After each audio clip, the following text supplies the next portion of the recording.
As the most beautiful woman in Luyun sect, Song Yu left a deep impression with her unique appearance as soon as she appeared. She often wore a long cyan white dress, which fully showed her otherworldly elegance and exuded a cold aura that seemed to keep others at a distance. However, she treated people with modesty and courtesy. Every word and deed reflected the dignified demeanor of a cultivator from a prestigious sect, earning her high prestige among the disciples. She was born into a cultivation family. With her excellent family background, she laid a certain foundation for her cultivation path. Cultivated by her family, she stood out, became the peak master of Beifeng Peak in Luyun sect, and was titled Fairy Beifeng. This title was not only a recognition of her status but also a praise for her strength and talent, indirectly showing that she had already made a name for herself in the cultivation world. Song Yu had a heavenly spiritual root, an extremely rare qualification in the cultivation world, which gave her a cultivation speed and potential far beyond ordinary people. Nevertheless, she did not become arrogant because of her outstanding talent. At that time, the situation in Tianan was chaotic. Although Luyun sect had no strict restrictions on recruiting disciples, for safety, once a disciple with problematic circumstances was found,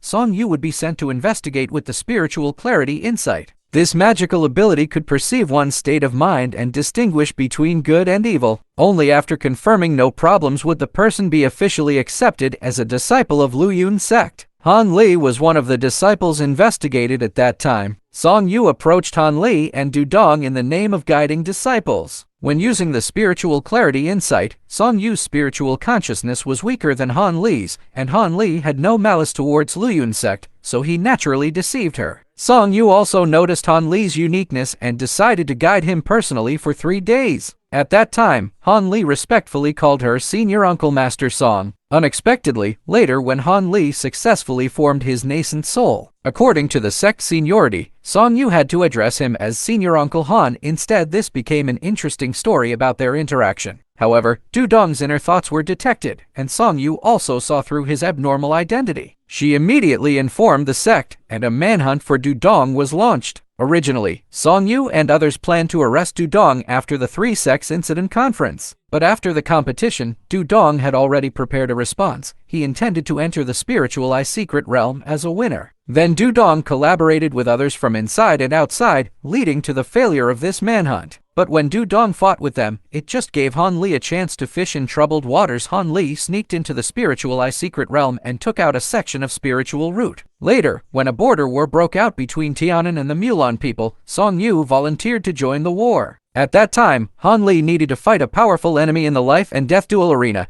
and the important task of controlling the arena's formation fell to her. She focused on infusing spiritual power, accurately adjusting the formation's defense and attack support. However, Tianan fell into the Mulan people's trick. The so-called life and death duel arena was just a conspiracy. Fortunately, Han Li and others finally escaped safely. After the border war, Song Yu met Ziling and Mei Ning and became friends with them. Later, Ziling entrusted her to pass a secret letter to Han Li. The three originally planned to enter the Fallen Demon Valley together to obtain the Spirit Bead Fruit. The Fallen Demon Valley was full of dangers, with both opportunities and crises. A slight mistake could lead to death. After weighing the pros and cons, Song Yu made a rational choice to give up this adventure and stay in the sect. She was well aware of her important status and responsibility in the sect. If she rashly ventured into the Fallen Demon Valley and encountered an accident, it would be a huge loss to the sect. This pragmatic choice was particularly rare in the cultivation world full of temptations and impulses. She was not dazzled by temporary gains but considered the long-term stability and development of the sect as a priority. As Han Li's strength soared from the nascent soul stage to becoming a top powerhouse in Tianan, Song Yu's attitude towards him was filled with sincere respect. Every time she talked about Han Li with Ziling,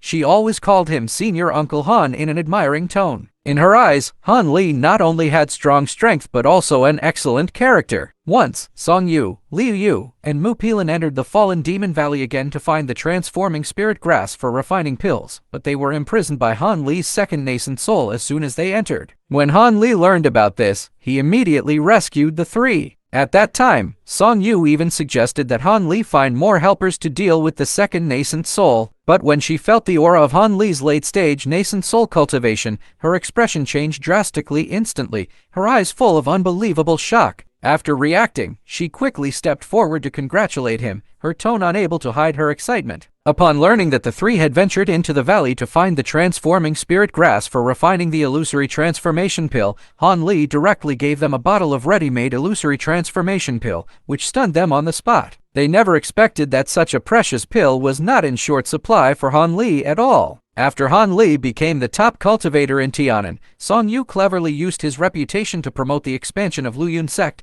developing the sect into the top sect in Tianan and obtaining extremely rich cultivation resources. Taking this opportunity, Song Yu cultivated hard, studying cultivation techniques day and night. Finally, she broke through the bottleneck, successfully formed her nascent soul, and became a new supreme elder of Luyun sect. At this time, she did not forget Han Li's entrustment. After years of searching, she found a disciple named Shi Jian who met the requirements. When Han Li saw Shi Jian's outstanding talent, he let Shi Jian inherit the legacy of the Great Eye Lord. Even after being promoted to the nascent soul stage, Song Yu's appearance remained extremely beautiful, and the number of suitors increased. However, she stayed true to her original aspiration, still devoting all her energy to cultivation and never thinking about finding a partner. Even though Han Li was powerful and had fought side by side with her many times, she never thought of seeking emotional dependence. Instead, she relied on her own efforts to overcome obstacles in the cultivation world and carve out a place for herself. It was not until Han Li left Luyun sect to venture into the broader cultivation world that the two never met again. Song Yu's ending is open-ended. With her nascent soul stage cultivation, she was already at the top level in the human realm. It is highly likely that she spent the rest of her life peacefully in Luyun sect and eventually exhausted her lifespan. There is also a small probability that she could find a way to sneak into the upper realm and start a new cultivation journey. No matter what her ending was, Song Yu left a deep impression on the audience. She was not only the stunning fairy Beifeng, but also a cultivator dedicated to the Tao. In her own way, she wrote a unique chapter in the cultivation world.